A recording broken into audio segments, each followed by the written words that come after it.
Stokes theorem, ये vector calculus की एक इंटीग्रेशन थ्योरम होती है।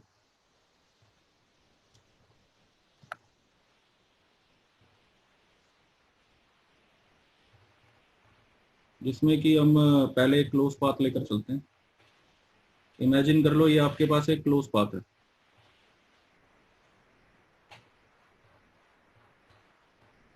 ठीक है।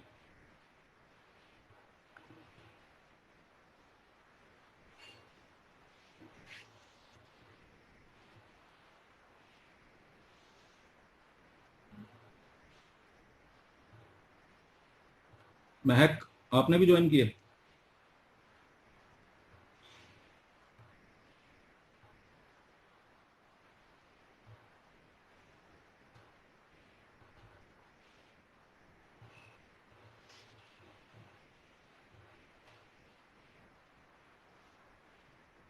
हेलो जी। स्टोक्स थ्योरम क्या है कि कोई भी एक क्लोज पाथ ले लीजिए आप सी, और एक वेक्टर कंसिडर कर लेते हैं, कोई भी एक वेक्टर है हमारे पास ए। तो अगर हम इस वेक्टर की क्लोज पाथ के ऊपर इंटीग्रेशन करेंगे, integration over the close path A dot D L, तो ये इसके बराबर आता है double integration over the surface. Surface मतलब ये वाला सरफेस जो ये क्लोज पाथ के अंदर अंदर का सरफेस है, इसके ऊपर डबल इंटीग्रेशन करो। पहले इस वेक्टर का कर्ल करो, डॉट डी एस।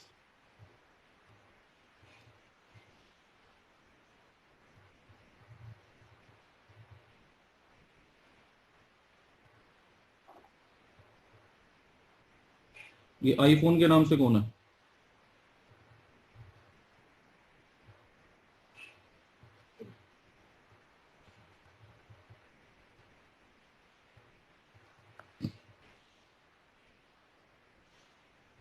कहने का ये मतलब है कि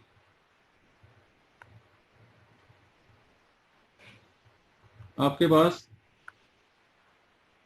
कोई भी एक वेक्टर है, उस वेक्टर के हम क्लोज पाथ के ऊपर इंटीग्रेशन कर रहे हैं,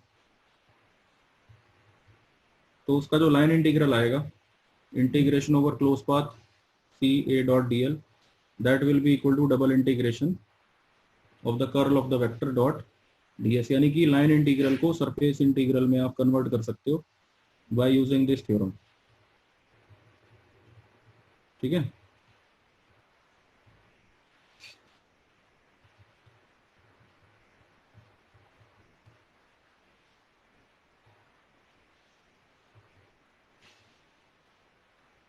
लाइन इंटीग्रल को सरफेस इंटीग्रल में कन्वर्ट करना हो तो पहले वेक्टर का कर्ल कंसीडर कर लो, उसके बाद वो लाइन इंटीग्रल सरफेस इंटीग्रल में कन्वर्ट हो जाता है। ये आईफोन के नाम से कौन है?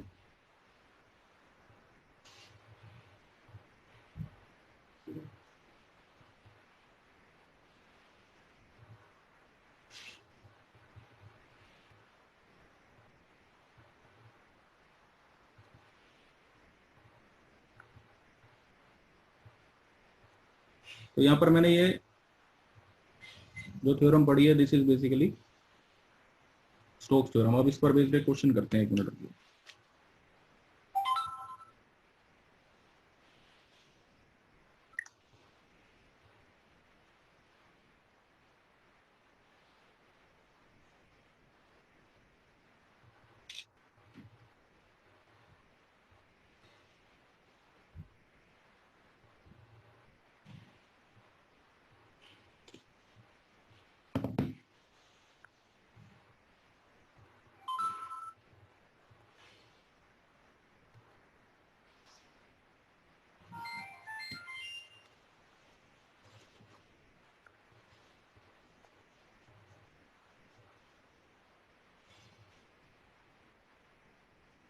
ये क्वेश्चन लिख रहा हूँ अब मैं। क्वेश्चन ये है, verify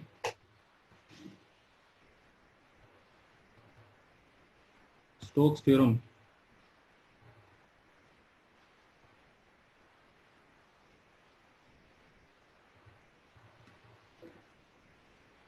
verify Stokes theorem for the function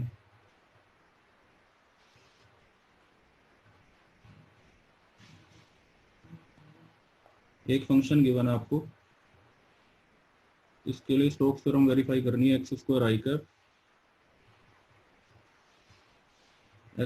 I cap plus x Y J cap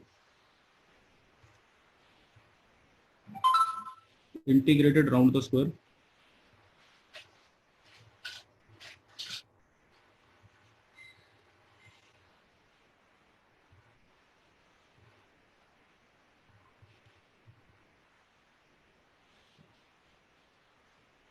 in the plane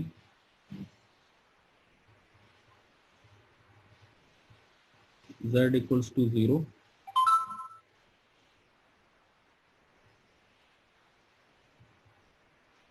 in the plane z equals to 0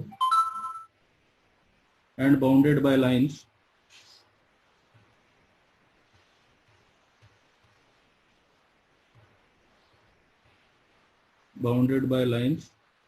x equal to 0 comma y equal to 0 x equal to a and y equal to a.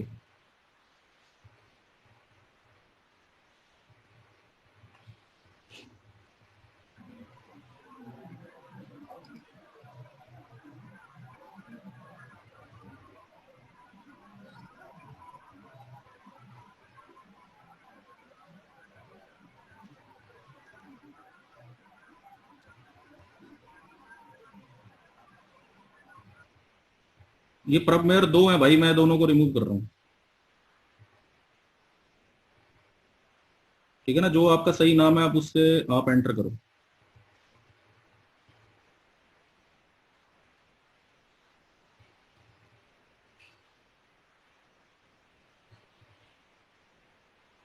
मुझसे call करो, अपना नाम बताओ, फिर मैं आपको entry दूंगा।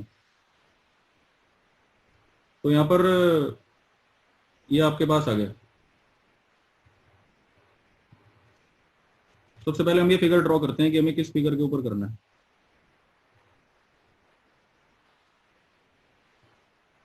यहाँ लिखा है verify Stokes theorem for the function X square I cap, ये square X square I cap plus x Y J cap integrated round the square in the plane z equal to 0 bounded by lines x equal to 0 y equal to 0 x equal to a and y equal to a। इसको मैंने कह दिया this is x axis, this is y axis. अब z equal to 0 plane में bounded by line x equal to 0, x equal to 0 कौन सी line होती है, ये y एक्सिस होती है, और y equal to 0 कौन सी लाइन होती है, ये x एक्सिस होती है। तो दो लाइंस तो यही हो गई, ये वाली लाइन हो गई आपकी y equal to 0 और ये वाली लाइन आपकी हो गई x equal to,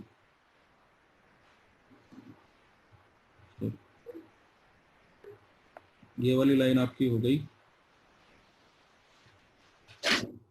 ये वर्टिकल लाइन आपकी हो गई x इक्वल टू 0 और ये हॉरिजॉन्टल लाइन हो गई आपकी y इक्वल टू 0। अब x इक्वल टू a वाली लाइन कौन सी हुई, this line is x equal to a। तो मैं यहाँ लिखता हूँ x equal to a। Hello ji,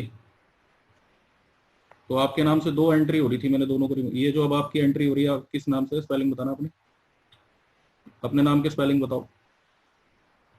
hello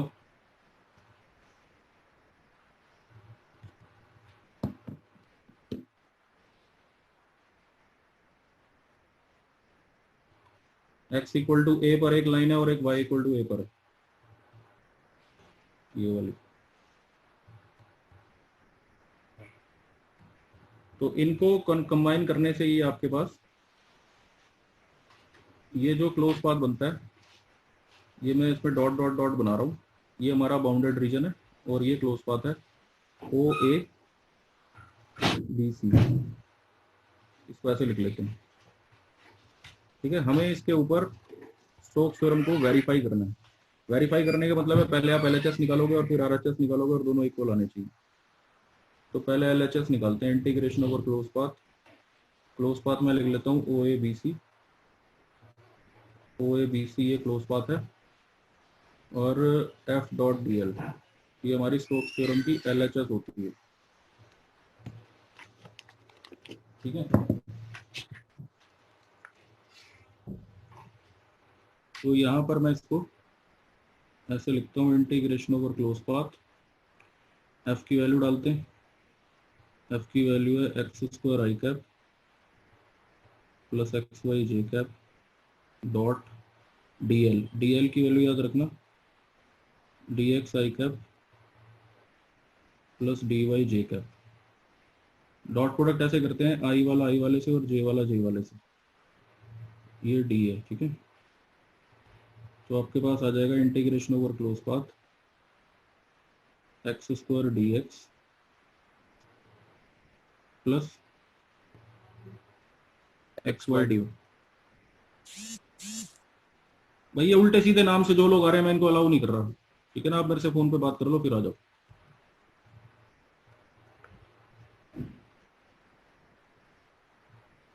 अपना नाम पहले आप सही तरीके से लिखो, उसके बाद आप आओ। इंटीग्रेशन ओवर क्लोज पाथ, तो ये आपके पास आएगा। अब इसको चार पार्ट्स में ब्रेक करो पहले आप। O A x square D x plus x Y d y, फिर इंटीग्रेशन ओ से ए गए, ए से B x square D x plus x Y d y, फिर उसके बाद ए से बी, बी से सी गए, x square D x plus x Y d y, plus C से वापिस हो x square D x plus x Y d y. अब ये जो चार टुकड़े मेरे पास आ गए, इनके जो पाथ की इक्वेशन है वो इनके नीचे मैं लिखता हूँ। सबसे पहले जो ओ ए वाला पाथ है वो है Y equal to zero, A B वाला पाथ है मेरा वाई इक्वल टू ए। ठीक है, तो ये जो मेरे पास बी सी वाला पाथ है ये है मेरा वाई इक्वल टू ए, और सी ओ वाला जो पाथ है वो है एक्स इक्वल टू जीरो। तो y जीरो है तो फिर इसका मतलब जो इसकी डिफरेंशिएशन होगी dy वो भी जीरो ही होगी। y इक्वल टू ए है कांस्टेंट, तो इसकी जो कांस्टेंट की डिफरेंशिएशन होती है वो जीरो होती है। इसी तरह से आप इसको डिफरेंशिएट करोगे तो भी जीरो आएगा, x की डिफरेंशिएशन dx ये भी जीरो ही आएगी। ठीक है, तो ये यहाँ पर हमें पुट करना है। अभी करते हैं, रुक जाओ।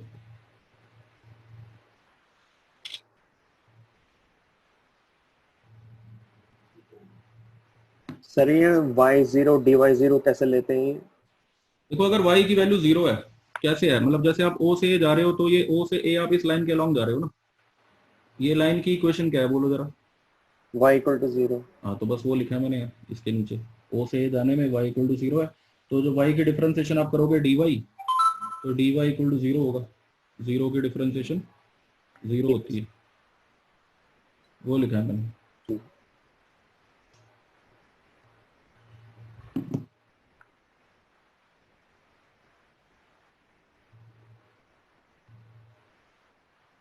ठीक है, इसी तरह से अगर मैं y इक्वल टू ए है, जैसे मेरे पास कैसे आया ये a से b, जब आप जा रहे हो यहाँ पर तो इस लाइन की इक्वेशन है y इक्वल टू ए। ठीक है ना, तो y sir equal A to से ए। हाँ सर ए से भी तो x इक्वल टू है। क्या कह रहे हो? ए से बी जाने में तो x इक्वल टू है इक्वेशन। ए से b जाने में, अच्छा हाँ ठीक, वो इधर दो जगह है y इक्वल टू ए लिख दिया ना। ए से b जाने में y equal X equal to है, सही कह रहे हो आप। तो इधर मैं ये लिखता हूँ x इक्वल टू ए, तो इसकी डिफरेंशिएशन हो जाएगी D X equal to zero, constant की डिफरेंशिएशन जीरो होती है। तो x की जगह a डालना और डी एक्स की जगह जीरो डालना यहाँ पर। सर दोबारा समझा दो क्वेश्चन, क्या कह रहे हो? दोबारा समझा दो सर, अभी कनेक्ट हुआ। एक मिनट रुक जाओ, बस एक मिनट।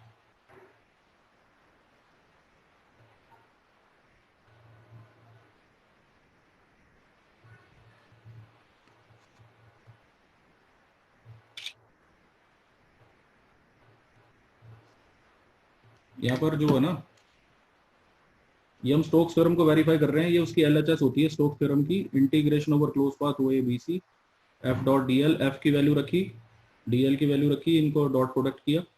बाकी मैं वीडियो सेंड कर ही दूंगा, समझ आ जाएगा आपको, आप चिंता मत करो। जब आप इसका डॉट प्रोडक्ट लोगे तो ये सारी terms element by element multiply होंगी, आई कैप वाला आई कैप वाले से, जे कैप वाला जे कैप वाले से, उससे ये आएगा। फिर इसके 4 टुकड़े होंगे, क्लोज पाथ पर जाना है ना आपने, ओ से ए से बी से सी और सी से वापिस हो, तो उससे ये उसके 4 टुकड़े हमने कर लिए। अब इसकी वैल्यूज हमें पुट करनी है।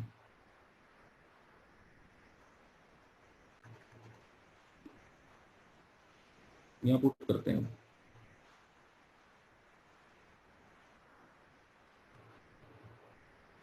देखो सबसे पहले यहाँ पर y को 0 रखते हैं, dy को 0 रखते हैं, तो सिर्फ यहाँ एक्स स्क्वायर डी एक्स बचेगा। तो मैं लिखता हूँ integration x square D x.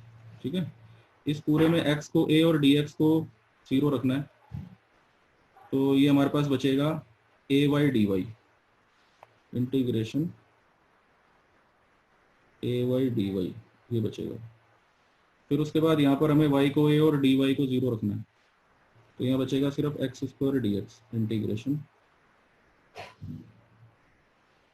और यहाँ पर हमें x को 0 और dx को 0 रखना है, तो ये पूरा ही 0 हो जाएगा यहाँ पर।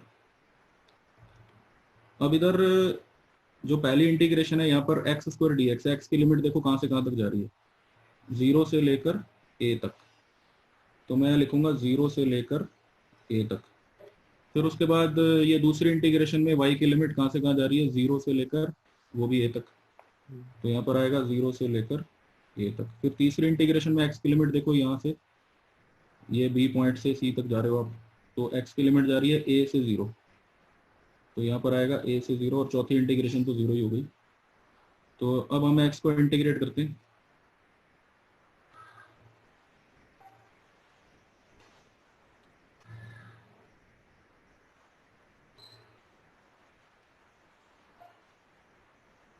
ठीक है, इंटीग्रेट करके ये अब आपके पास आएगा, एक्स स्क्वायर की इंटीग्रेशन आ जाएगी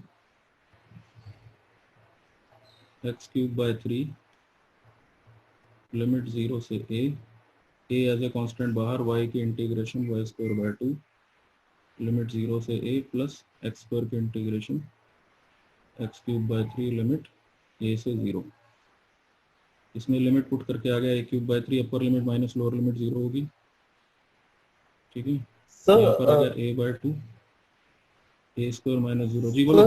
यहाँ पे लिमिट 0 से a कैसे ली हमने, लिमिट 0 टू a? 0 से a भी बता रहा हूँ पहले, अब मैं जरा ऐड कर दूँ, a cube by 2 minus a cube by 3, a cube by 3 से a क्यूब बाय 3 कट गया, तो ये बचा a क्यूब बाय 2। एक मिनट बता रहा हूँ, एक मिनट। देखो जो हमने इंटीग्रेशन की है ना, ये क्लोज पाथ के ऊपर की है इंटीग्रेशन, रेक्टेंगुलर क्लोज पाथ है, जिसमें हमें पूरे रेक्टेंगल में जाना है। सबसे पहले हमने ओ से ए गए, जब हम ओ से ए जा रहे हैं, तो अब आप मुझे बताओ x कहाँ से कहाँ जा रहा है, खुद बोलो, खुद सोचो, ओ से ए जाने में x की वैल्यू कहाँ से कहाँ जाएगी, बोलो। 0 टू a। बस ठीक है, वही मैंने यहाँ लिखा, ये पहली इंटीग्रेशन। अच्छा, फिर जब आप a से b जाओगे तो उस समय y की वैल्यू कहाँ से कहाँ जाएगी, क्योंकि इसमें y के रिस्पेक्ट में हो रही है ना इंटीग्रेशन सेकंड वाले में, तो y कहाँ से कहाँ 0 जाएगा। टू a, बस ठीक है। तीसरे वाले में 0 टू a। नहीं, तीसरे वाले में अब आपको b से c जाना है ना, तो x की लिमिट b से c में कहाँ जाएगी, बोलो। b से c में a टू 0। हाँ, वही लिखी मैंने। चौथी वाली तो इंटीग्रेशन ही 0 होगी, इसलिए वो आई नहीं, तो ये मेरे पास यस LHS की वैल्यू आ गई एक तरह से a क्यूब बाय 2। ठीक है, सर अब इस हम निकल, क्वेश्चन में हमने वैसे स्टोक्स थ्योरम यूज तो नहीं करा ना? अभी नहीं करा, अभी हमने स्टोक्स थ्योरम की LHS निकाली है बस। ठीक अब है। हम RHS निकालेंगे, तो उससे फिर स्टोक्स थ्योरम वेरीफाई होगी।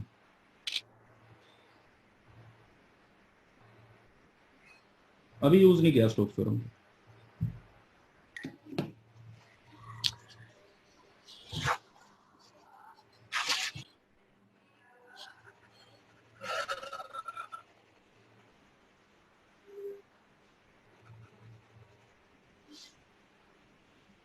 इसको पहले मैं एक बार रब कर देता हूँ, क्योंकि मुझे इस फिगर की जरूरत है ना।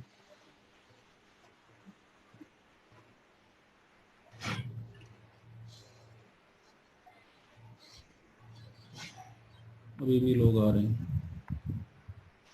तो अब मेरे को आरएचएस निकालने के लिए सबसे पहले कर्ल फाइंड करना है। तो डेल क्रॉस एफ, सबसे पहले ये निकालते हैं, आई cap j cap k cap, जो हमारा वेक्टर था वो क्या था, x square I cap plus x Y J cap, x square I cap plus x Y के कैप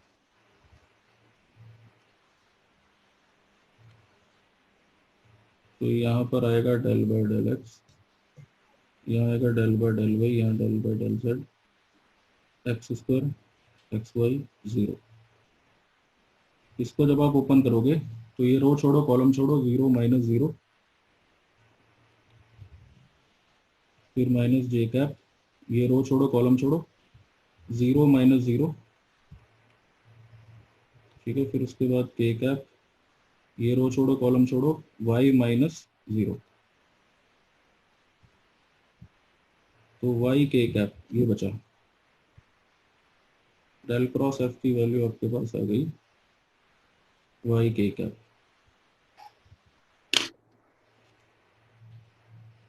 अब आप मुझे सिर्फ एक बात का आंसर दो कि सरफेस इंटीग्रल निकालने के लिए जो हमें स्मॉल सरफेस एरिया चाहिए, वो स्मॉल सरफेस एरिया हम क्या लेंगे,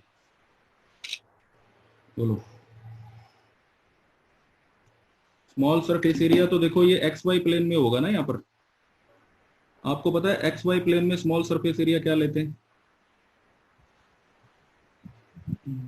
एक्स वाई प्लेन में स्मॉल सरफेस एरिया क्या लेंगे, डी एक्स डी वाई। अच्छा, और एक्स वाई प्लेन के परपेंडिकुलर कौन सा एक्सिस होता है, जेड एक्सिस। Z axis. तो आप याद रखना कि जब भी हम स्मॉल सरफेस एरिया लेते हैं तो स्मॉल सरफेस एरिया को ds लिखते हैं, और स्मॉल सरफेस एरिया की जो डायरेक्शन होती है वो उसके प्लेन के परपेंडिकुलर होती है। जैसे एक्स वाई प्लेन में स्मॉल सरफेस एरिया हो गया dx dy, और एक्स वाई के परपेंडिकुलर कौन सा एक्सिस हुआ, जेड एक्सिस में यूनिट वेक्टर क्या लेते हैं, के कैप। तो इसलिए ds की जगह पर आ गया, ds वेक्टर फॉर्म में लिखेंगे तो dx dy के कैप आएगा। अब जो हमारी स्टोक्स थ्योरम की आरएचएस थी वो लिखते हैं, वो ये थी, देखो, double integration del cross F dot ds, ठीक है।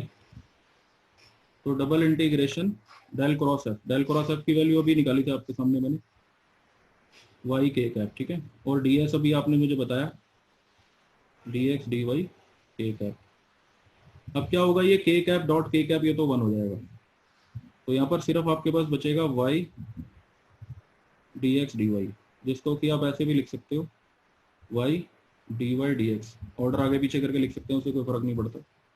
अब हमें इस डबल इंटीग्रेशन को करना है, ठीक है ना। डबल इंटीग्रेशन को करने के लिए हमें यहाँ पर स्ट्रिप लेट करनी पड़ेगी। तो मैं एक वर्टिकल स्ट्रिप लेता हूँ यहाँ पर।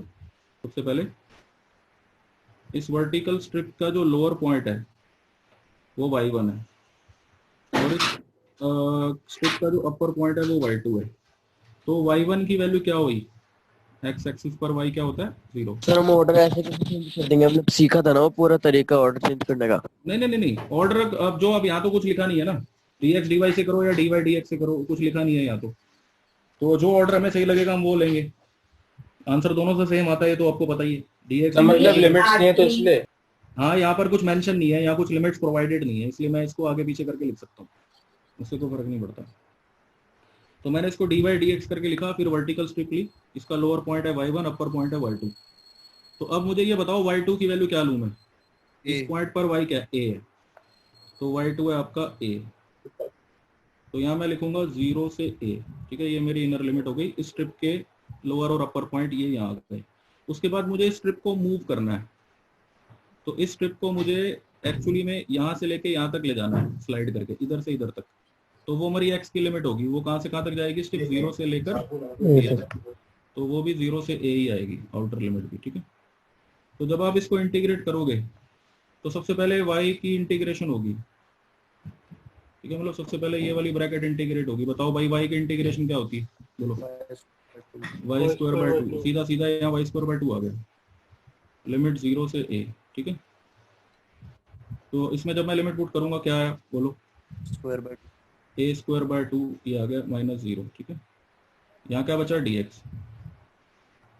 अब यहाँ पर ए स्क्वायर बाय 2 को आप निकाल लो बाहर, तो जैसे आप ए स्क्वायर बाय 2 को बाहर निकालते हो dx बचता है, dx की इंटीग्रेशन क्या होगी, x लिमिट उसमें रखोगे 0 से, तो आपके पास आ जाएगा a square by 2 upper limit minus lower limit a into a square क्या होगा a क्यूब बाय 3।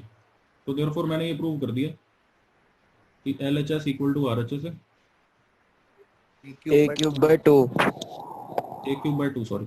तो मैंने ये प्रूव कर दिया यहाँ पर कि ये LHS और RHS दोनों इक्वल आ गई, और ये आपकी स्टोक्स थ्योरम वेरीफाइड हो गई। ये बहुत ही सिंपल क्वेश्चन था, एक अब इससे आगे का क्वेश्चन करवाता हूँ।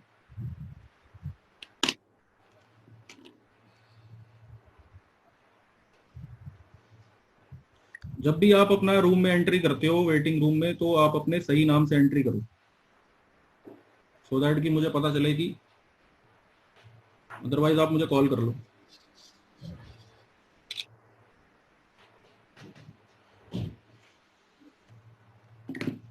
एक क्वेश्चन और करते हैं ग्रुप के।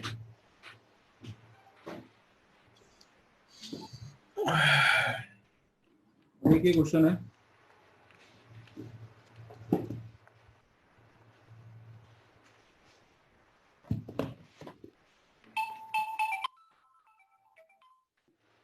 हेलो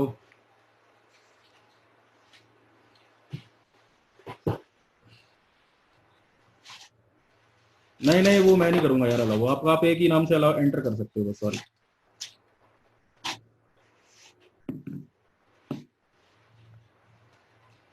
तो यहाँ पर अब एक क्वेश्चन लिख रहा हूँ, verify Stokes theorem.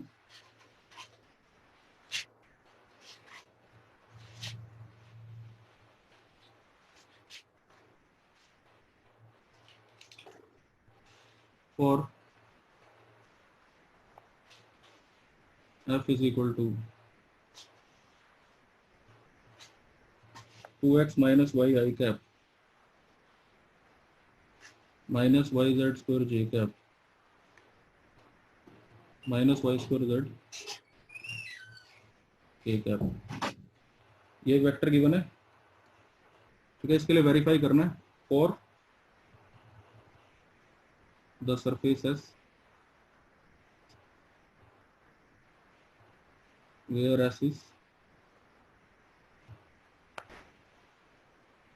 the upper half of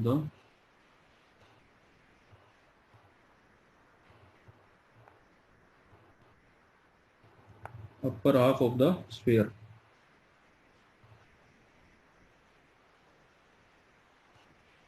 x square plus y square plus z square equal to 1।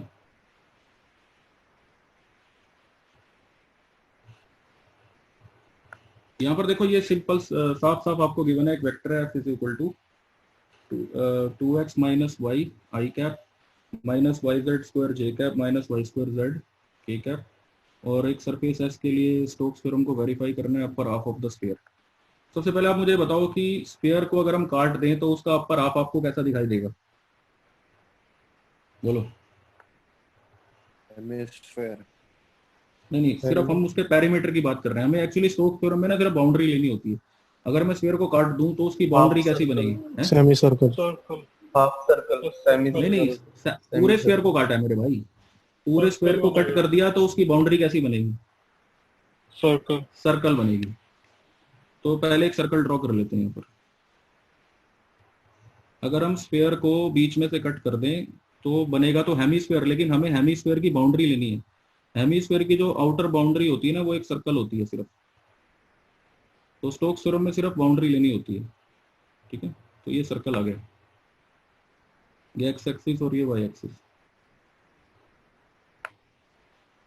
अब ये जो लिया हमने सर्कल, ये एक्स वाई प्लेन में लिया, एक्स वाई प्लेन में जेड की वैल्यू क्या होती है, अगर आप एक्स वाई प्लेन में बैठे हो तो जेड क्या होगा, 0 होगा। अब हम स्टोक्स थ्योरम की एलएचएस लेते हैं। स्टोक्स थ्योरम की एलएचएस होती है integration over close path F dot dl. ठीक है। Integration over close path F, F की वैल्यू ये आ गई,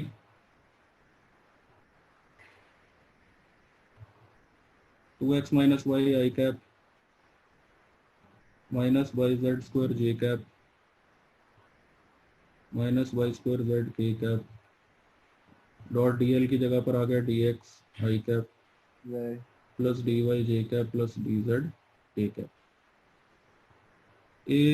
इन x y plane, x y plane में z की वैल्यू 0 होती है, तो इसलिए मैं z को 0 डाल देता हूँ सब जगह। तो जैसे ही आप z को 0 डालोगे सारे z जितने भी z हैं सब 0 हो जाएंगे। तो यहाँ बचेगा 2x minus y i cap, बस एक ये बचेगा, और डॉट यहाँ पर बचेगा D x i cap plus d y J cap. अब इसमें डॉट प्रोडक्ट ऐसे लेते हैं, देखो आई वाला आई वाले से, जे वाला जे वाले से, तो यहाँ आई वाला आई वाले से इंटू हो जाएगा, जे वाला तो कोई है ही नहीं, तो वो जे वाला हम लेने की जरूरत नहीं है। तो यहाँ पर हमारे पास बचेगा 2x minus Y D x, तो 2x minus Y D x, बस ये बचेगा। एक मिनट,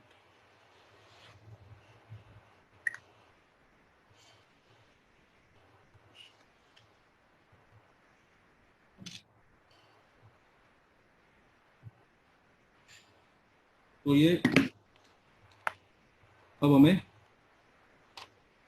इसको इंटीग्रेट करने के लिए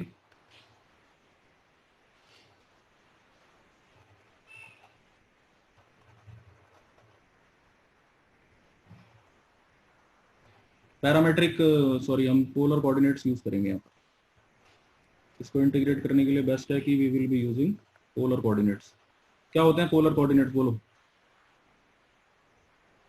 पोलर कोऑर्डिनेट में कन्वर्जन कैसे करते हैं? जब भी सर्कल आएगा तो हमेशा पोलर कोऑर्डिनेट में कन्वर्जन करना। कैसे करते हैं पोलर कोऑर्डिनेट में कन्वर्जन? सर एक्सिस और सर, कोई सा भी जनरल पॉइंट लेते हैं, शाबाश। y को y sin converting into the polar coordinate.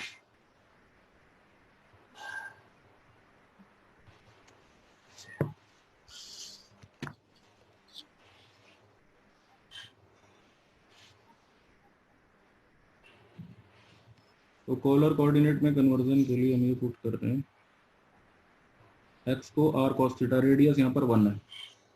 1 क्यों है? क्योंकि ये सर्कल की इक्वेशन थी x square plus y square equal to 1, क्योंकि z तो 0 हो गया था।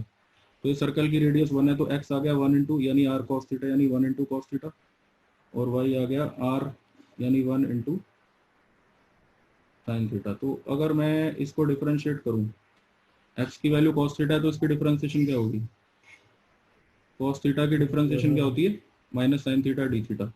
ऐसे ही अगर मैं ये y है इसको डिफरेंशिएट करूं dy, तो ये बनेगा cos थीटा डी थीटा। अब यहाँ पुट करते हैं, ठीक है, ये जो हमारी LHS है इसमें ये सब पुट करते हैं। तो 2x यानी 2 cos थीटा माइनस y की जगह आ गया साइन थीटा dx की जगह आ गया minus sine theta D theta, ठीक है। अब इसको अंदर मल्टीप्लाई करते हैं, ये आ जाएगा माइनस बाहर 2 sine theta cos theta D theta plus integration sine square theta D theta. अब ये जो 2 साइन थीटा कॉस थीटा इसको मैं लिख लेता हूँ साइन 2 थीटा डी थीटा, और साइन स्क्वायर थीटा को मैं लिख देता हूँ 1 माइनस कॉस 2 थीटा बाय 2, ठीक है। साइन 2 थीटा की इंटीग्रेशन हो जाएगी माइनस कॉस 2 थीटा बाय 2, 1/2 यहाँ से बाहर आ गया, डी थीटा की थीटा कॉस 2 थीटा की होगी साइन 2 थीटा बाय 2। थीटा की लिमिट आपकी जा रही है पूरे सर्कल के लिए 0 से 2 पाई, ठीक है। तो यहाँ लिमिट पुट कर देते हैं 0 से 2 पाई। जब आप लिमिट पुट करोगे तो cos 4 पाई क्या होता है? 1, और cos 0 वो भी 1, तो ये आ जाएगा 1/2 1 माइनस 1, यहाँ पर 1/2 अपर लिमिट 2 पाई, साइन 4 पाई 0 होता है और साइन 0 भी 0 होता है, और लोअर लिमिट रखकर 0 ही आएगा। तो ये 1 से 1 यहाँ पर कट गया, ये पूरा 0, ये 2 से 2 कट के सिर्फ पाई बचेगा। तो जब हम इसकी LHS निकालते हैं तो LHS की वैल्यू आ जाती है पाई, ठीक है ना।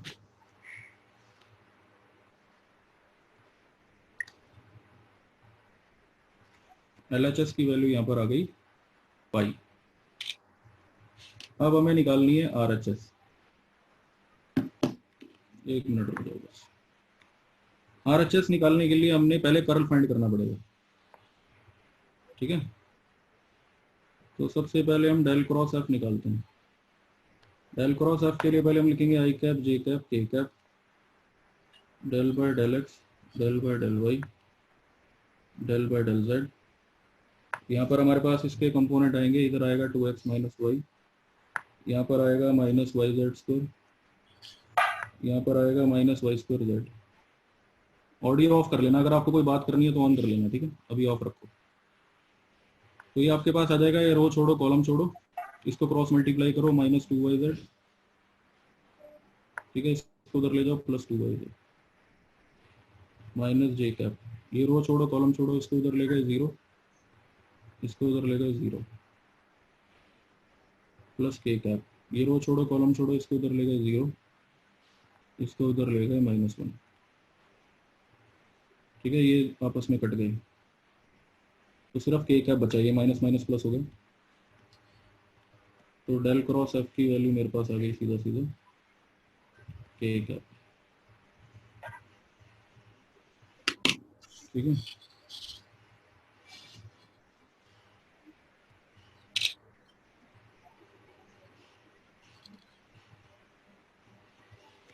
अब हम निकालते हैं RHS।